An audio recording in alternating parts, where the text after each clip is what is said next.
Welcome to the Wellnest Mamas podcast. We are committed to leading a sustainable lifestyle and making community connections. In a world where stress and chaos seem to be the norm, finding balance and fostering a sense of true well-being is essential. Whether you are just beginning your holistic wellness journey or are already deeply dedicated to the practice, this podcast is for you. Join the Wellnest Mamas as we uncover the secrets to holistic wellness and discover the power of building a healthy community that supports and uplifts one another. Sit back, relax, and get ready to embark on a transformative journey to leading a sustainably healthy lifestyle. We're glad you're here. Welcome to the Wellnest Mamas podcast. I'm Caitlin. And I'm Steph, and today we are here with Christina of Case Artworks. Hi, Christina. Hi there. Christina, I saw a sneak peek of the painting that you're making. Yes, Steph. I just got started. It's incredible. Are you prepared to make 100 prints? Because everybody's going to need a giant Steph in their room. Yes, I am. Oh, Caitlin. Yeah. So tell me, how did you get into art?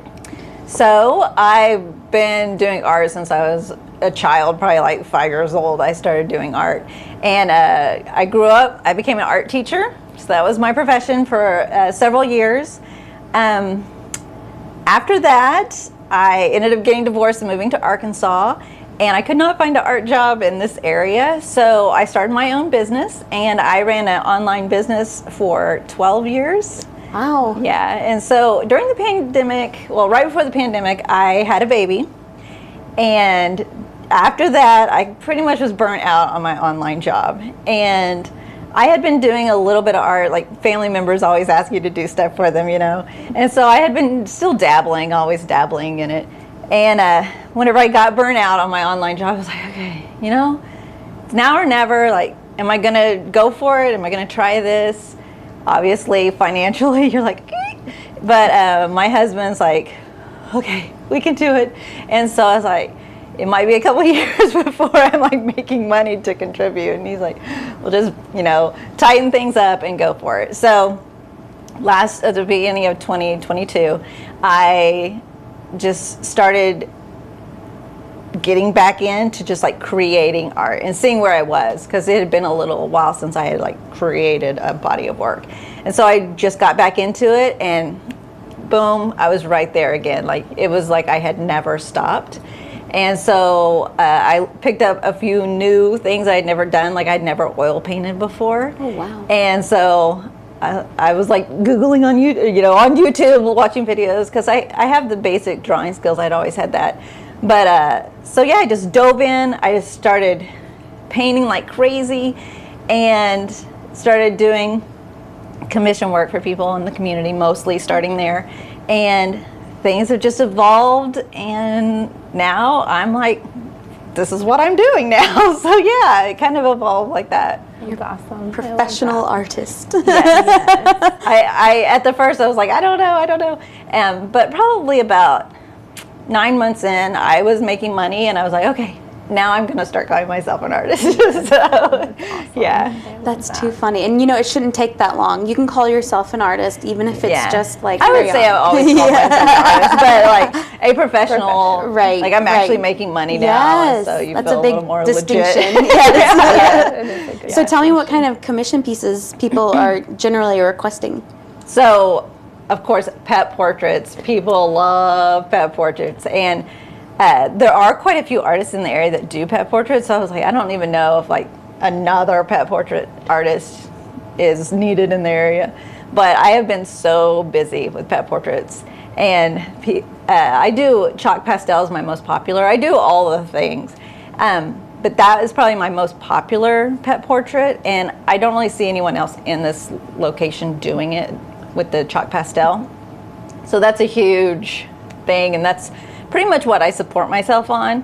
And then I did start selling some original paintings towards the end of last year, so that was exciting. You know, as an artist, when people actually buy your original work, you're like, yay! Because I love doing the pets, and I love doing any commission work that I get, because even if it's not something I chose to do, I'm still creating. I'm still using the tools and using my skills, and that's still really rewarding. Plus, whenever you hand that pet portrait over to someone and they're just like crying, and it's really special. And so I love it, but there's it's like a different thing when your original artwork sells. So yeah, definitely pet portraits are a huge thing. That's cool. So what got you started with this series that you're creating for local women? Yeah. Or like tell us about. Yeah, I'll tell you all about it. Okay, so probably at the end of last year, well, a little backstory about me personally is I had been working my online business. Sorry. You're good.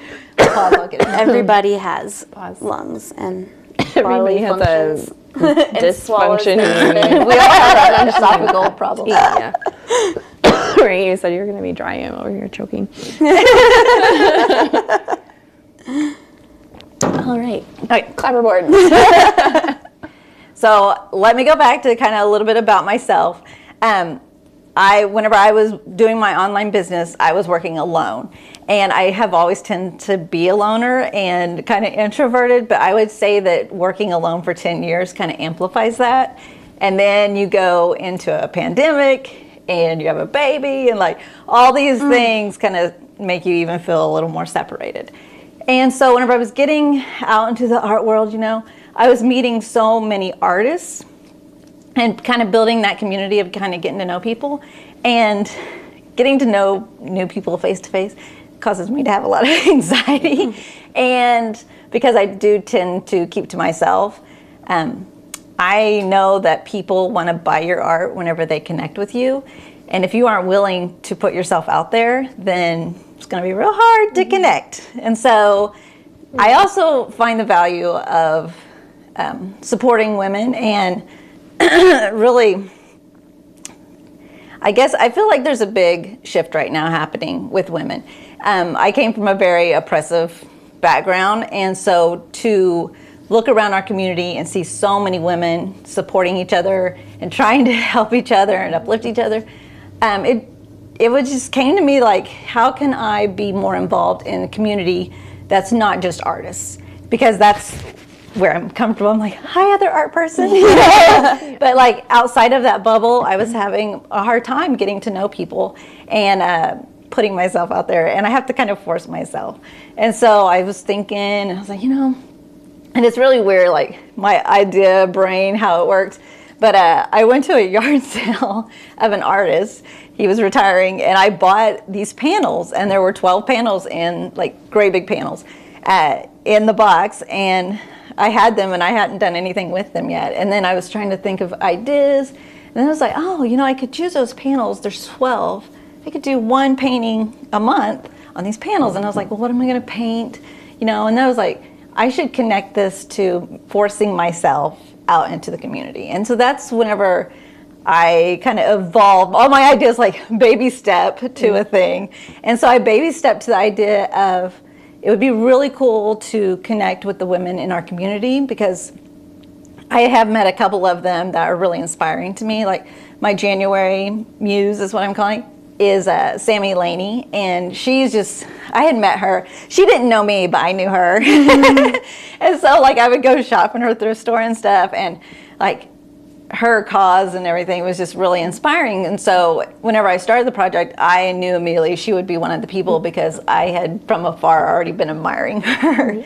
And so then once that kind of took hold, I was like, I bet there's a ton of people like that. There's got to be a lot of people like that. I just am not in the loop because I kind of hide myself away. And so I posted, I'm in the NWA Moms group, and I made a post, and I was like, not everyone, like sometimes I get like one like on something, and sometimes I get nothing. Or sometimes people are really excited, but it can be hit or miss. So I just made a post, and I said, hey, I want to start this project. I'd like people to nominate people, because I don't know people. I work from home. I'm not out in the community doing things, So like I need people to bring the people to me. And I had 300 comments on that post. That post was like fire. It was like, go. So I was like, oh my God, okay, well, that's a lot of people. And then it just really, but it warmed your heart because you're like, okay, there's tons of people to choose from in the community. You know, it's not just like one or two diamonds in the rough kind of a thing. There's so many supportive people in the community. And so I started making a list, and out of the 300 comments, I think I had over 100 people nominated throughout those comments. So I just started making, okay, I don't even know these people. Like, I could do this project for a lifetime. Yeah, I was like, this could go on forever. So then I make the list, and then I'm like, okay, well, how do I find out? Because this project isn't about how attractive a person is, or like some people would send me a message, be like, I'm a model, and I'm like, that's awesome. No shade to you, that's great. But this project is a little bit more than that. It's more about the heart of the person and not just how physically attractive they are. I mean, we all are beautiful in our own way, I guess, but like it just was deeper than that to me. And so I just kind of go out and research the person, and then like people are, especially like Steph, so many people nominated her. A lot. I was so humbled that day. Like, oh my goodness. Like, yeah, like on my list, I was like attention person. Oh my gosh, look at me, everybody. And I think that's one thing about the Facebook and the social media, even though it can be a bit consuming. It is a way for introverted people to like get to know other people in a, you know, passive way. And so for me, it's really the ideal situation. It's very, I've met Sammy a couple times and she knows who I am now because we've met. But like in general, I'm like, just first time I met Steph, but she's my February muse. But I, you know, get on Facebook and like researching her, like Googling and see what she did. To chat for a while. Yeah. It was really, and once I realized that this was her business, you know, I had already been here, and so I was like, oh yeah, okay, I like that place. And also like your all's mission is something that is important to me also. So I was like, okay, this is probably a good connection, you know. And so that's kind of how I am choosing the people. If someone gets a lot of nominations, I'm going to obviously like be like, oh, well, they're touching people's lives, so I need to see what they're about, you know. But on the other hand, like if someone gets nominated and I look and they have like some posts and stuff that I don't necessarily, you know, connect with or not are in line with my values, then I probably won't choose them. And I asked my husband, I'm like, is that okay? And he's like, yeah, you can do whatever you want. Yeah. Really? This is your project. I was like, oh yeah, I can do whatever I want. So I'm just excited to see how this project evolves, because my style in art tends to be very uptight, which is funny because me personally I'm probably a very disorganized person. And so I can be a little scatterbrained and whatnot, but in my art, I get very like, it has to be like perfection in the art. And I am trying to let go of that a little bit and kind of be a little more free. And I'm kind of hoping this project like helps me release some of the perfection. My first painting that I did, I was really pleased with it and happy. I was stunning. I really liked it, but I could tell my uptightness was still there. And so I'm like, okay, by the end of the year, I hope to see a little more freedom. And so, I mean, I was really pleased with the piece, but I'm like, okay, I need to let go a little more. I need to, be free a little bit more. So it'll be an evolution. So I'm really excited about that personal aspect from my artist standpoint, is like, I hope at the end of the year, like, we have seen an evolution of me becoming more free through the process. So wonderful. So what's your goal for the project? Like, I'm imagining 12 incredible paintings. Right, I was on like, a can we big have a wall. gallery I know. here? Can we have a gallery party in here the works, like a something? gallery show? So I tend, like, people are talking about, like, if your dreams don't scare you, they're not big enough and stuff like that. Inspire you.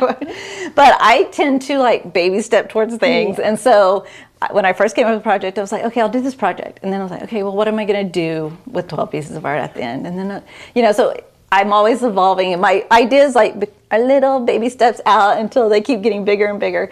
And my goal right now, it could keep evolving into something even more. I don't know yet. But my goal, what I realized during the course of all this, I was like, okay, how does this all come together? what I'd like to do is have a gallery show, and I don't, like, this will be all independent, all on my dime, basically. And so I'm like, hey, how does this happen? So I don't know if, I haven't secured a location yet. So I don't know if that is like, I can work with a gallery to display these works and we have like an opening and all that stuff. I don't know if that's what happens, or if I just secure an actual location that's big enough or like can accommodate. But my goal is to have a show at the end of the year. Hopefully I finish my project before December, because I would like to have it at the beginning of December or end of November. And basically, I have these 12 paintings on display. Everyone that's painted, obviously, is invited, the whole community is invited to this thing. We have an opening night. It's a real fun situation. And then these paintings will be for sale. And then proceeds from the night will go, like, if someone buys Steph's portrait, I mean, I don't know.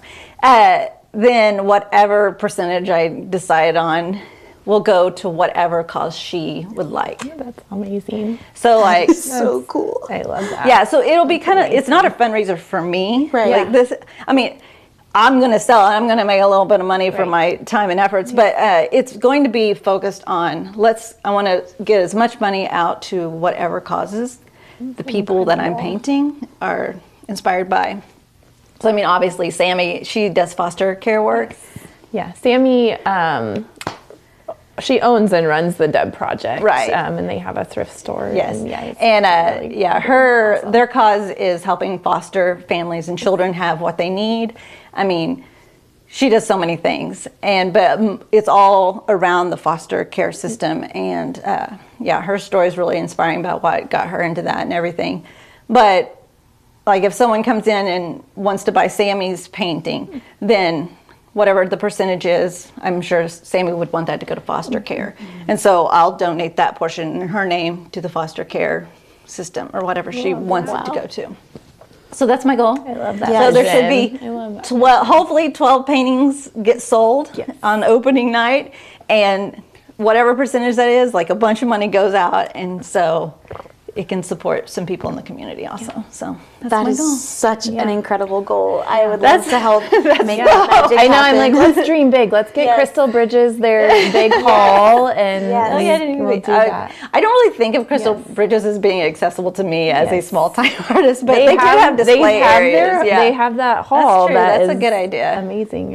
And so right now I'm better brainstorming, like, where can I, they're not small paintings. No. They're 30 by 40 inches, so. My husband better buy mine. I hope to put my face in someone else's house.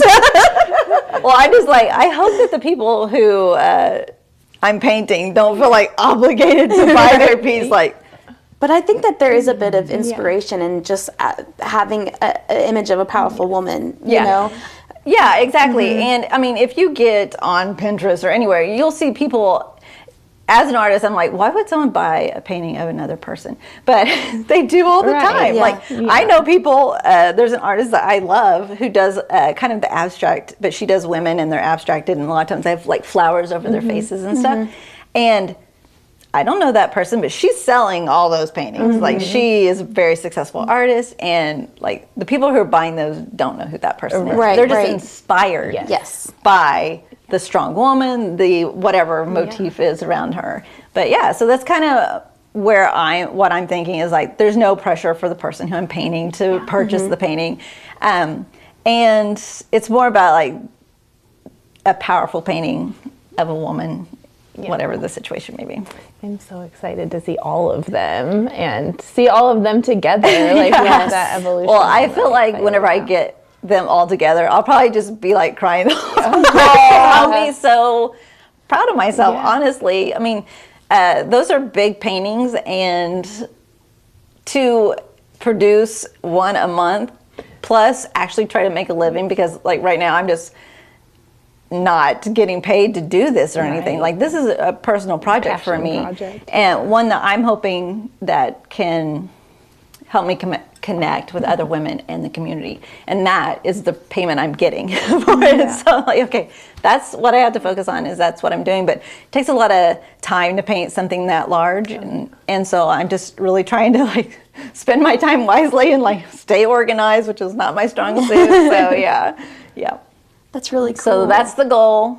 I hope that it all comes together like I have it in my mind, and I have a feeling my mind will make it even bigger as we go along. So. Good. Yeah, there's right now small dreamers here. I do tend to be like, and then I'm like, no. But it's funny because I do tend to be a little reserved and stuff. Like, I don't know, and have everyone has some self-doubt. Artist imposter syndrome is a huge thing with artists, and I have that also. So it's funny because it's like I have like these two little people, the one that thinks they can't do anything and the one that thinks that they can do everything. And most of the time this one's like, yeah, we can do this, come on. This We're is trying to make you guys have a baby that kind of is like a voice of reason, but also dreaming really big. Yes. So she usually wins out. I mean, I would have never ran my successful online business if she wouldn't have been like, oh yeah, we can totally do this. So I usually start out with a little self-doubt, and then boom, the other person takes over and I'm doing crazy things. Awesome. That is so cool. Yeah. So I know you're a fellow podcaster. I'd love for you to tell listeners about that, because we're big supporters of local podcasts. And yeah, there's more all the time. I see people posting, I'm like, oh, there's so many local podcasts actually. So whenever I was on my journey, the first few months, I really like to be educated. I mean, I came from an education background, and it's really important to me. And when you're painting and alone a lot, you're listening. Like I like to listen to a podcast while I'm painting and whatnot. So I'm like going through content a lot. Yeah. And I was listening to other artists' podcasts because I'm like, I'm going to get so inspired. It's going to be awesome. But it was a lot of podcasters who were like, I'm a successful artist. I'm making 6 figures. I'm doing all these amazing things. Here's the gallery I'm in. There's the gallery I'm in. I'm awesome. And I'm like, awesome, great for you. And it's kind of inspiring, but kind of feels out of reach. Like, I don't know. That seems like a one-off situation. I don't know if I can get there, So then I realized, like, no one was talking about the hard part. Mm-hmm. The beginning part is the hard part. Mm-hmm. And so I was just like, I think I'm going to start documenting the hard part. And so I decided to do a podcast. I'm like, I don't know if anyone will listen but my family. And they did, and it's been really great. But so I just started, I approach it as really a document for myself. And I also feel like being totally transparent. That's like one of my things that I've learned through my life is total transparency. I literally, if anyone asks me any question, I will give them a transparent answer. And whenever you're an artist, one of the things that's an issue is not knowing about money and how to price things. That uses the other side of the brain. And I think artists, I don't know, maybe it's because we do tend to be in the other side of the brain and we feel unsure about money because that's the more, business strategic side, and artists tend to be on the creative side. So it's a struggle for a lot of artists, the business side. And I feel like because of that, we keep it to ourselves. We don't tell anyone because we're not sure if we're doing it right, Mm-hmm. And so I was like, I don't know if I'm doing it right. I mean, I did create a business from nothing and, supported myself. So I know how to run business. I already put in on that online business, the first couple of years, were the struggle years where you're like, how do I balance my books and stuff like that? I already know all that because I already did that with another business. So I'm just trying to apply that to what I'm doing now and then sharing it with others. So I'm like telling how much money I'm making. I tell like what I charge for things, if I'm getting any projects. And so the other artists, like some podcast weeks, I would be like, nope, 0. I'm in the negative this week. I bought some paper and now I'm in the hole, kind of things like that. So the other artists are like, okay, I'm not the odd man out. I'm not the only one struggling and everyone else is making alone. it. Yeah. You are part of something. So that's why I started the podcast. I just lay it all out there and just share it all. And it was kind of also, I was like, this is like a little journal for myself so that one day whenever I am successful, because I do believe I will be, then I can look back and remember those times, And I hope it will inspire other people and whenever people actually started listening to it, I was like, what? Why are you listening to my podcast? That's for me. But it's been really special, I guess, because even my family, who they know me, like my sisters, they know me, of course, but they're like, oh, I didn't know this part of you, because I'm really trying to share, like I'm crying like on every episode because I didn't realize how emotional this artistic journey, like being an artist is like taking your journal and showing it to everyone, you know? Yeah. And so a lot of vulnerability there. So I really try to just let everyone know that that's really what's happening. And even there's been conversations with my husband where I'm like, you know, just hanging my artwork on the wall is like exposing yourself. Oh my God. And so just sharing all of that, and then having family members even come to me and being like, I know you, but wow, I really know you now a lot better. That the other side that you've never really dug into, you know. And so it's been cool, that part of it too. And then I'll do events and people will come up to me and be like, oh, I listened to your podcast. And I'm like, what? Awesome. So then like they feel like they know me, but immediate connection to them. Like I'm like all introverted. I'm like, what? Yeah. That's one of the unique things about podcasting is that people can really develop a relationship with you. They take you in their car with them on the way to work. They take you in the shower while they're listening and doing stuff. Those heartstrings. Yes, especially really whenever you're really laying it all out there, you know, and then they've already heard personal information about you that you would never share with someone unless they were like in your inner circle. Yeah. And so it's kind of like bringing people into your inner circle without like having to look into their face. And you kind of skip over, and you kind of get to skip over all the intimidating part and be like, okay, here's who I am and what I'm going through right now. And so you're kind of like sorting through, because you're like, oh, they actually already like me, so now I get to know them. Exactly. Great. It really opens the door to bridge the gap, to step over all the like little small talk stuff and just get to it. And that's what I like to do. I like to just get to it. That's awesome. I obviously my podcast isn't like super famous or anything, but it's been a little connecting point that I feel like has been really beneficial in getting to know other creatives, especially in our community. So it's been really great. I love that. And what's the name of the podcast? It's called Artistic Ambition. Artistic Ambition. And we'll definitely link it. Yes. I did get a little slag during Christmas. I really got super busy with commissions. Hey, right. So I was like, okay, I'm gonna have to put this on the side for just a second, because as you all know, producing a podcast is a job, and so I had to put it to the side a little bit. But I'm like, okay, I got to get back into the habit kind of recording the episodes and stuff. So January was a little slack, but I have the episode recorded. I just haven't edited it yet. So January is just slack. You're fine. Yeah. All right. Was there anything else you want to share? No, not really. I mean, I wouldn't mind talking a little bit about the mental health aspects of art. Absolutely. Let's get into that. So I also teach classes, and I think that the reason that this topic is important to me is because some people might not realize that this could be a benefit to them mental health wise. I know that topic is becoming more accessible to talk about, and so it's important to me. I got diagnosed with ADHD last year, and it was like, what? Like eye-opening. Like my whole life made sense. I was like, so yeah. So it cleared up some things about like one reason why teaching is so important to me and why I want to give access to people. I try not to charge a ton of money for my classes. I teach youth classes, and I'm getting ready to do an adult class.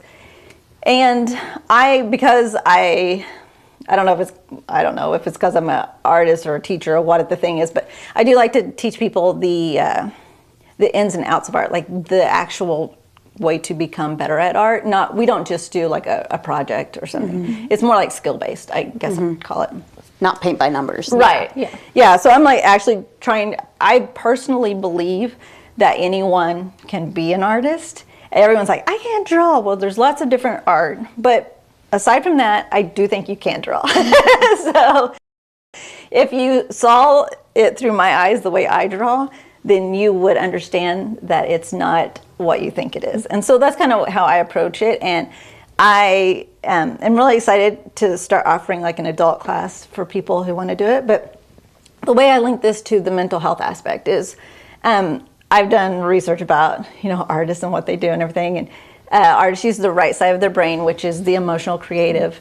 It also has, like, the emotional side of your brain is like where like depression, all those, like that can all reside in the right side of your brain, which is why artists are probably deemed kind of like those emotional artists, because it's all on that side of the brain.